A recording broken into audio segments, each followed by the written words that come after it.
ದೇವದೂಲವ ಕಾರ್ಯಕರ್ತ ಬಂಧುಗಳೇ ಹೋಗಿದ್ದೇವೆ. ಈ ಚುನಾವಣೆ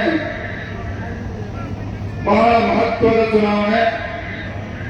ಕಳೆದ 40 ದಿವಸಗಳಿಂದ ಇಡೀ ಕ್ಷೇತ್ರದಲ್ಲಿ ಅತಿ ಹೆಚ್ಚಿನ ವೇಗವಾಗಿ ಪ್ರಚಾರವನ್ನು ಮಾಡಿ ಪ್ರವಾಸವನ್ನ ಮಾಡಿ ಜನರ ನಾಡಿ ಮಿಡಿತ ಪಕ್ಷದ ಸಂಘಟನೆ ಕಾರ್ಯಕರ್ತರು ಪದಾಧಿಕಾರಿಗಳು ಕ್ಷೇತ್ರದ ಮುಖಂಡರು ಒಂದೇ ಸಮನೆ ಪರಿಶ್ರಮವನ್ನು ಹಾಕಿ ಚುನಾವಣೆ ಪ್ರಚಾರದಲ್ಲಿ ಬಹಳಷ್ಟು ಮುಂದೆ ಹೋಗಿದ್ದೇವೆ ಅನ್ನೋದ್ರಲ್ಲಿ ಎರಡು ಮಾತಿಲ್ಲ.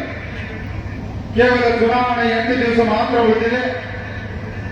ಅಭೂತಪೂರ್ವ ಸಮರ್ಥೆಯನ್ನ ನರೇಂದ್ರ ಮೋದಿ ಸರ್ಕಾರದ 10 ವರ್ಷದ ಸಾಧನೆಗಳು, ಆ ಒಂದು ಕೇಂದ್ರ ಸರ್ಕಾರದ ಯೋಜನೆಗಳನ್ನ ನಮ್ಮ ಕ್ಷೇತ್ರದಲ್ಲಿ ಅತಿ ಹೆಚ್ಚಿನ ಸಂಖ್ಯೆಯಲ್ಲಿ ತಂದು ಅನುಷ್ಠಾನವನ್ನು ಮಾಡಿರುವುದು ನನಗೆ ಸಂತೃಪ್ತಿ ಇದೆ.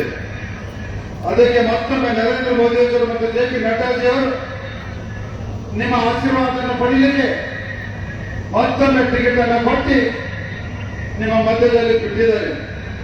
ಹೀಗಾಗಿ ಬಂಧುಗಳೇ, ಬರುವ 10 ದಿವಸಗಳ ಕಾಲ ದಿನನಿತ್ಯ ಮನೆ ಮನೆ ಸಂಪರ್ಕವನ್ನು ಮಾಡಿ ಜನರ ಮನವೊಲಿಸುವ ಕಾರ್ಯವನ್ನು ಮಾಡಿ ಈ ಬಾರಿ ಕನಿಷ್ಠ 3 ಲಕ್ಷ ಅಂತರದಿಂದ ಕಾಂಗ್ರೆಸ್ ಅನ್ನು ಸೋಲಿಸಿ ಭಾರತೀಯ ಜನತಾ ಪಕ್ಷವನ್ನು ಗೆಲ್ಲಿಸಬೇಕೆನ್ನೋದು ವಿನಂತಿಯನ್ನು ಮಾಡಿದ್ದೇನೆ ಬಂಧುಗಳು.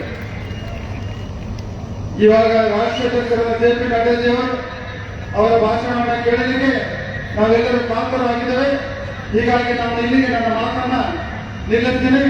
ನಿಮ್ಮೆಲ್ಲರಿಗೂ ಶುಭವಾಗಲಿ. ಧನ್ಯವಾದಗಳು.